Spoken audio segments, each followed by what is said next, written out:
अस्सलाम वालेकुम। अच्छा, कंहिं छोकिरे राति जो मैसेज कयो, मूंखे वॾी खिल अचे पई। हुन चयो सर तबसुम सुम्हण ई नथी ॾे। तबसुम वारो सुवालु कीअं हल थींदो? हे बिल्कुलु आसान आहे, हिन में घणो सुवाल न करिणो आहे, सिर्फ़ु निस्बत खे सादी सूरत में आणिणो आहे। ॾिसो, तबसुम जो जेका पघार आहे उहा 42,000 आहे, उनजो ख़र्चु जेको आहे सो 39,000 आहे। हाणे सिंप्लीफाए करण जो या निस्बत खे सादी सूरत में आणण जो रूल इहो हूंदो आहे त हिकु जेतिरी सभिनि खे कसुलाइबी आहे। मिसाल हिन ते ॿिनि जो खोड़ो पढ़ूं था त हिन ते बि ॿिनि जो खोड़ो, ठीकु आहे। हाणे असां हिन में छा कंदा आहियूं, निस्बत खे सादी सूरत में हिकु जेतिरा ज़ीरो कटींदा आहियूं। हिन में असां ॾिसूं था 3 ज़ीरो आहिनि, हितां बि 3 ज़ीरो, हितां बि 3 ज़ीरो कटींदासीं। कटिजण जो मुराद आहे हाणे हिते ज़ीरो जो वजूद न रहियो, बाक़ी इन जो मतिलबु आहे हिते बचियो 42 ऐं हिते छा बचियो 39 बचियो, ठीकु आहे। हाणे असां गौर कंदासीं ॿिन्हिनि ते 3 जो खोड़ो वञे थो, ठीकु आहे। 3 जो खोड़ो हिन ते वेंदो 1 ट्रिक ऐं ट्रिक हिकु बची पवंदो, हेॾे ईंदो 12, 12 ते घणा दफ़ा वेंदो 4 दफ़ा, ऐं हिन ते घणा दफ़ा वेंदो 1 ट्रिक ऐं ट्रिक हिन ते 3 दफ़ा, 14, 13।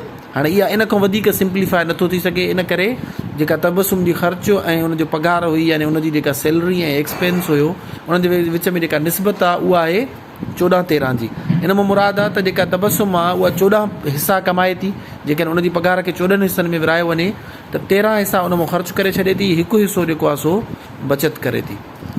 आयो तव्हांखे सम्झ में अची वेंदो। मिसाल था वठूं, जेकॾहिं कंहिंखे चवंदो आहे को ₹1,00,000 कमाए थो ऐं उन मां 75,000 ख़र्चु करे थो। हाणे इन जो कीअं थींदो, मिसाल वठूं था पिया, असां हिते लिखंदासीं ख़र्चु, हिते छा लिखंदासीं पघार, ठीकु आहे। ख़र्चु घणो आहे 75,000 ऐं पघार घणी आहे 100,000, यानी कि ₹1,00,000।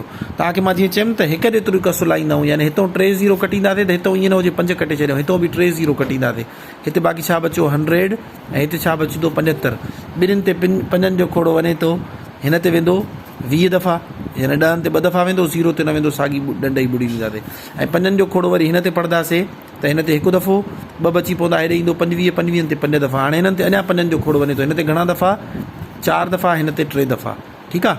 सो हाणे असां ईअं चई सघूं था पिया त जेका तबसुम आहे उनजी जेकॾहिं पघार आहे जेको आहे सो उनखे 4 हिसनि में विरायो वञे त 4 मंझां जेको आहे सो 3 हिसा उहा ख़र्चु थी करे छॾे। हे छिरो हिन जो रेशो ॾिसो 3 आयो आहे न ख़र्च जो, ऐं पघार टोटल 4 हिसा हुई, इन जो मतिलबु आहे 3 हिसा ख़र्चु 1 हिसो बचाए थी। कीअं? हाणे असां जेकॾहिं ग्राफिकल एक्सप्लेनेशन सम्झूं, टोटल पघार हुयसि ₹1,00,000, 100,000, ठीकु आहे, हे ₹1,00,000। हाणे इन मंझां 25,000 जेकॾहिं 4 हिसनि में विराईंदासीं त 1 हिसो 25,000 जो थींदो, हे बि 25,000, हे बि 25,000। ॾिसो हाणे 3 हिसा ख़र्चु करे थी न, 25 ऐं 25 50 ऐं 25 75, हे हिसा 3 हिसा ख़र्चु करे छॾे थी, 1 2 3 चोथों हिसो बचाए थी, यानी कि 25,000 बचति कंदी आहे। सो हिन खे चइबो आहे निस्बत खे सादी सूरत में आणणु। उन रूल तव्हांखे मां ॿुधायुमि, ज़ीरो हुजनि त हिकु जेतिरा ज़ीरो कटे वेंदो, उनखां पोइ उन्हनि खे खोड़ा आणंदो। जीअं हाणे ॾिसो, हे वधीक सिंप्लीफाए न थींदो। हाणे इहो छाजे करे हूंदो आहे, जीअं असांखे अंदाज़ो थिए त बाबा जेका हुनजी पघार हुई उहा 4 हिसा टोटल कमाए थी, 3 हिसा ख़र्चु करे थी, यानी 1 हिसो बचति थी वेंदी, ठीकु आहे। इहो हूंदो आहे तरीक़ेकार।